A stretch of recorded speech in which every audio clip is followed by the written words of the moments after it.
दोस्तों दुनिया में जितने भी जहरीले जानवर हैं वो ज्यादातर अपने साइज में काफी छोटे होते हैं और उन्हीं में से आप एक कलरफुल मेंढक को जानते होंगे जिसे पॉइजन डार्ट भी कहा जाता है, जो डेंड्रोबैटिडे मेंढकों की फैमिली में आता है, जो मध्य और दक्षिण अमेरिका के वर्षावनों में रहते हैं। और दोस्तों इस छोटे से मेंढक में इतना जहर होता है कि वो 10 अच्छे हट्टे कट्टे इंसानों को मार सकता है। लेकिन दोस्तों दिलचस्प बात ये है कि ये मेंढक जहरीले पैदा नहीं होते हैं, ये कीड़े और अन्य ऑर्थ्रोपॉड्स को खाकर अपना जहरीला रसायन प्राप्त करते हैं। लेकिन दोस्तों आपने कभी ये बात सोची है कि अगर ये जहर इतना ही ज्यादा घातक है और जानलेवा है तो इसे निगलने पर मेंढक खुद क्यों नहीं मर जाते? तो दोस्तों कैलिफोर्निया विश्वविद्यालय सैन फ्रांसिस्को के कार्डियोवास्कुलर रिसर्च इंस्टीट्यूट के एक शोधकर्ता और जनरल फिजियोलॉजी के जर्नल में एक नए अध्ययन प्रमुख लेखक फयाल अब्देरेमेन अली ने कहा कि इन मेंढकों की ऑटो इंटॉक्सिकेशन से बचने की क्षमता ने वैज्ञानिकों को अभी तक हैरान करके रखा हुआ है। क्योंकि दोस्तों ये बात तो सच में सोचने वाली है कि वही जहर अगर किसी इंसान और किसी अन्य जानवर के शरीर में जाता है तो उसकी जान चली जाती है, लेकिन यही जहर उन मेंढकों के अंदर होने से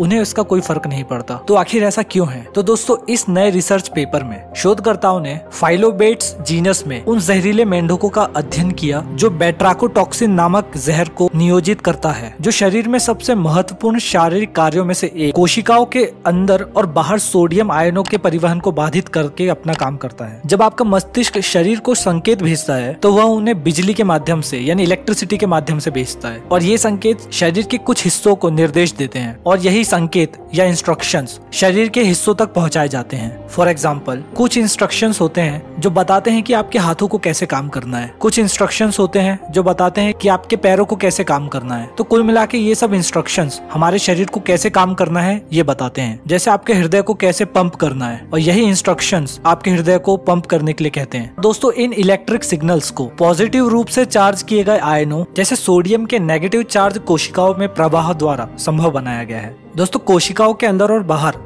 आयन प्रोटीन दरवाजे के माध्यम से प्रवाहित होते हैं जिन्हें आयन चैनल्स भी कहा जाता है। लेकिन जब ये आयन चैनल्स को बाधित किया जाता है तो वो इलेक्ट्रिक सिग्नल्स शरीर के एक अंग से दूसरे अंग तक नहीं पहुंच पाते हैं। दोस्तों बेट्राकोटॉक्सिन आयन चैनलों को खुला रखने का कारण है, जिसके कारण पॉजिटिव चार्ज्ड आयन्स स्वतंत्र रूप से कोशिकाओं में एक जगह से दूसरे जगह तक जा पाते हैं। लेकिन दोस्तों बेट्राकोटॉक्सिन अगर आयन चैनलों को बंद रखने में असमर्थ होता है तो दोस्तों शरीर की कार्य प्रणाली उन इलेक्ट्रिक सिग्नल्स को ट्रांसमिट करने की क्षमता खो देगी। तो दोस्तों हमारे शरीर को है कि वो इन चैनल्स को बंद और चालू करता रहे ताकि वो इलेक्ट्रिसिटी प्रोड्यूस कर सके जो हमारे मस्तिष्क और हृदय को चला सके। इसी के साथ अली ने कहा कि अगर ये चैनल्स को अगर खुला ही रख दिया जाए तो वहाँ पे कोई भी कार्डियक एक्टिविटी नहीं होगी, जिसके कारण वहाँ कोई भी न्यूरोनल गतिविधि या संकुचन की गतिविधि नहीं होगी। तो दोस्तों बात करते हैं उन्हीं जहरीले मेंढकों की। अगर आप धोखे से उनमें से किसी एक मेंढक को निगल लेते हैं तो आपका मरना पक्का है, लगभग तुरंत। तो दोस्तों ये मेंढक और दूसरे जहरीले जानवर खुद अपने जहर से क्यों नहीं मरते हैं? क्योंकि वो जहर हमारे अंदर गया तो हमारी डेथ हो गई, लेकिन वो जहर तो उन्हीं के अंदर होता है तो फिर उनकी डेथ क्यों नहीं होती है? तो दोस्तों इसका कारण है कि ये जानवर 3 स्ट्रेटेजीज का उपयोग करते हैं जिससे वो अपने खुद के जहर से नहीं मरते हैं, जिसमें सबसे पहला और सबसे कॉमन जो स्ट्रेटेजी है वो है जेनेटिक म्यूटेशन यानी अनुवांशिक उत्परिवर्तन, जो उस प्रोटीन के आकार को थोड़ा बदल देता है जो जहर के टारगेट पे होती है ताकि वो जहर उस प्रोटीन के साथ ना मिल पाए। दोस्तों फॉर एग्जाम्पल एक जहरीले मेंढकों की प्रजातियों में से एक मेंढक जिसे डेंड्रोबेट्स टिनेक्ट्रियस एड्स्यूरियस कहा जाता है में एपीबेटिडाइन नामक जहर होता है जो एसिटाइलाइन कोलाइन नामक एक बेनिफिशियल केमिकल की नकल करता है। साइंस जर्नल में प्रकाशित 2017 के एक अध्ययन के अनुसार इन मेंढकों में अपने एसिटाइल कोलाइन रिसेप्टर्स में अनुकूल विकसित किया जिसने उन रिसेप्टर्स के आकार को थोड़ा बदल दिया जिससे वो जहर के प्रति प्रतिरोधी हो गए। तो दोस्तों बात करते हैं उस दूसरी स्ट्रेटेजी की जो ये जहरीले जानवर उपयोग करते हैं जिसके कारण वो जहर से नहीं मरते हैं। और दोस्तों अब्देरेमेन अली के अनुसार इन जहरीले जानवरों में अपने अंदर से जहर को पूरी तरीके से बाहर निकालने की क्षमता होती है जिसके कारण वो अपने द्वारा खाए जाने वाली चीजों के जहर से बचे रहते हैं। तो दोस्तों तीसरी स्ट्रेटेजी का नाम है सीक्वेस्ट्रेशन। और दोस्तों इस स्ट्रेटेजी में उन जहरीले जानवरों का शरीर एक ऐसा सिस्टम डेवलप करता है जिससे वो सारे जहर को सोख लेता है ताकि वो जहर उनके शरीर पर काम ना करे। दोस्तों डॉक्टर अब्देरेमेन अली ने उनके अध्ययन के अनुसार कहा है कि ये जानवर शायद यही तीसरे नंबर की स्ट्रेटेजी का उपयोग करते हैं जिसमें ये जहरीले जानवर एक तरीके तरीके का प्रोटीन स्पंज विकसित करते हैं जिससे वो जहर को सोख लेते हैं, जिसके कारण उनके खुद के शरीर पर जहर का कोई असर नहीं होता है। तो दोस्तों मैं आपको बता दूं कि वैज्ञानिक अभी इस चीज पर और गहरा अध्ययन कर रहे हैं ताकि ऐसी चीज इंसानों के अंदर भी विकसित कर इंसान के शरीर को भी जहर के लिए प्रतिरोधक बना सके। तो दोस्तों आई होप ये वीडियो आपको पसंद आया होगा। अगर आपको ये वीडियो पसंद आया तो वीडियो को लाइक और चैनल को सब्सक्राइब करना मत भूलना, क्योंकि ऐसे ही इंफॉर्मेटिव वीडियोस मैं डेली लेके आता रहता हूँ।